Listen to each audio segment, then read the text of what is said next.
Justin Jefferson, with Jordan Addison being involved, Kirk Cousins. Look, a lot of people have a lot of bad. I got a lot of good things to say about Kirk Cousins. What I love about Kirk Cousins, you know what you're going to get. Mm-hmm. Now, I put the onus on the offense and offensive coordinator, the offensive staff, and the head coach of why do you constantly keep putting so much pressure on Kirk Cousins the same way Dallas has done last year with Dak, is everything flows through the quarterback to distribute and be accurate every single day. He can't have an off day.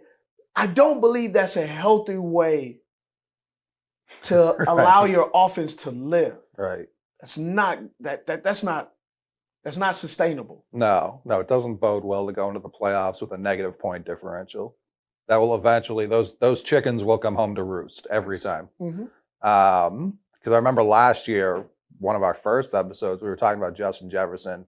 You stressed how important it was, even though he was in the later stage of his career, having Adam Thielen on the field was for him. Mm-hmm. Now it's rookie Addison plus TJ Hawkinson trying to take some of that pressure off. And he is. Yeah. They don't know. I mean, Dalvin Cook's been threatened to be cut all off season. Yeah. So obviously they're looking for something different there. Mm-hmm. So right now, I mean, Justin Jefferson's going. He's the first receiver being taken. Should be. Do you think that's the right move? I believe that's the right move if he's available because of the Jimmy G, Devontae uncertainty. I think you have to factor that in because you can get caught having a workhorse, but his trainer isn't there. The guy who feeds him there's no jockey on him. Is no jockey. I mean, he just running a race, right? He's looking up like, hey, I need some spark. Hey man, we got supply chain issues, right? Number 3. Well, real quick, there's yes. 1, 2, 3, 4. There's 5 receivers going ahead of Devontae Adams right now. Where? 5 in drafts. Okay. And on Underdog, average, your favorite term, ADP, average draft position. I had no idea what ADP was, so I'm glad we were on. You said the home security. We were on a text message. I was like, bro, I don't know what this is. What? I responded what it was, and then Steve goes, Coley, did you know this? And I was like, I just said it. So Justin Jefferson, Tyreek Hill, Cooper Kupp, Stephon Diggs, AJ Brown, and right now Devontae Adams and CeeDee Lamb are pretty much being taken the exact same spot. Devontae is 11.7, so most people are taking him 11th or 12th overall. CeeDee Lamb's 11.8, so they're pretty interchangeable in the eyes of fantasy community. Do you think that's fair? Do you think there's a couple of guys you would still take him over, or do you think those sound about the right 5 or 6 guys? I find it. I want to say, well, first of all, if they're the 11th pick, that means, right? And I'm still learning this fantasy deal. That means you've already taken your quarterback. Well, so you get 1 pick per round. Yeah. So let's say it's a 12-team league. So I've got a team, you've got a team, Brian's got a team, Dean's got a team. Mm-hmm. So you don't have to just take a wide receiver. You need your quarterback, you need your running backs, you need tight end.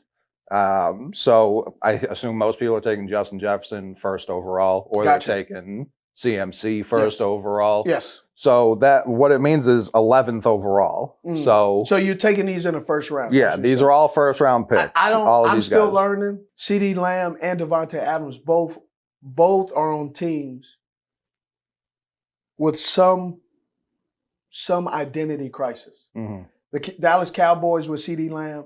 I believe CeeDee Lamb will have more bigger plays. I do not believe that CeeDee Lamb will have the same amount of targets. Interesting, because they're going to try and run the ball more. Because they have to run the ball more. They have to not take the ball out of Dak Prescott's hands because he's not very good. Dak Prescott is a hell of a quarterback. Definitely. However, Dak Prescott also was put in bad positions at times by the offense because there was some imaginary thought that I know the answer to is these coordinators are trying to show that their head coach / offensive coordinator material, and they're doing a job interview at other people's expense. Right. That's the problem that's going on. With Devontae Adams, you have a quarterback issue. Mm-hmm. You lost some of your weapons. And he's got his coach is that same person you're talking about. Correct. That offense has been up and down. Mm-hmm. You have players who are injured. It's a lot of uncertainty. And with that uncertainty, by the time you're picking in August, you kind of will know. But so I would pick them as my first. I would pick if everything works out, I'm picking Devontae Adams, not CeeDee Lamb. Okay. Because CeeDee Lamb and that offense, you still need to know they're going to run the football. Mm-hmm. They have to run the football. If Mike McCarthy wants to keep his job, he has to run the football, take less pressure off Dak Prescott. Apply some. You got Brandon Cooks. Yep. Where he is, he's ranked on here. I believe that he's probably not going to have 1,000 yards this year. You got Michael Gallup, who was getting back with his knee. He wasn't 100%. No. You can tell. Well, if he's 100%, which I believe he will be this year, he's going to take some receptions from CeeDee Lamb. Right. He's going to take some receptions from Brandon Cook. Yeah. And they're going to run the football. There's not enough plays in a football game. So you think CD will have a better football year, Yes. but not a better fantasy year? Not a better fantasy year. Now, he may have a better fantasy year with less catches, Right. but bigger explosive plays. Yeah. I don't know Yeah, if fantasy is that. So, an ideal world, you want someone who's getting both. You know what I mean? That's idea. That's why when Cooper Kupp wins the Triple Crown, it's like, oh man. Now, something else that's also happened, I saw, shout out Josh Norris, our coworker. Okay. He said wide receivers, whatever the top 10 wide receivers are, it changes pretty much every year. It does. In the real world, we're like, oh no, of course Cooper Kupp's still top 5. Last year he misses half the season. Of course he's not going to be top 5 because he's not getting any points. But in the real world, we're like, yeah, he just got hurt. We know he's still top 5 talent. Devontae, like you're saying, you still show him deference as wide receiver 1 overall. Yes. Because of everything he's done. He's a tier 1 wide receiver. Oh, absolutely. A tier 1 wide receiver for me is a guy that you could count on. Whatever team he goes to, he's the top dog. Correct. Yeah. He's tier 1.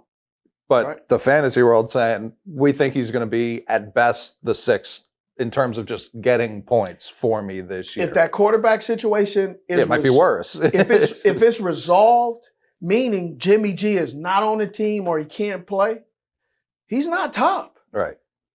Right? Unless he's replaced with terrific talent. Right. If not, he's replaced with a middle of the road or average quarterback. Man, that can get interesting. Right. And it's going to be at the expense of your fantasy football team.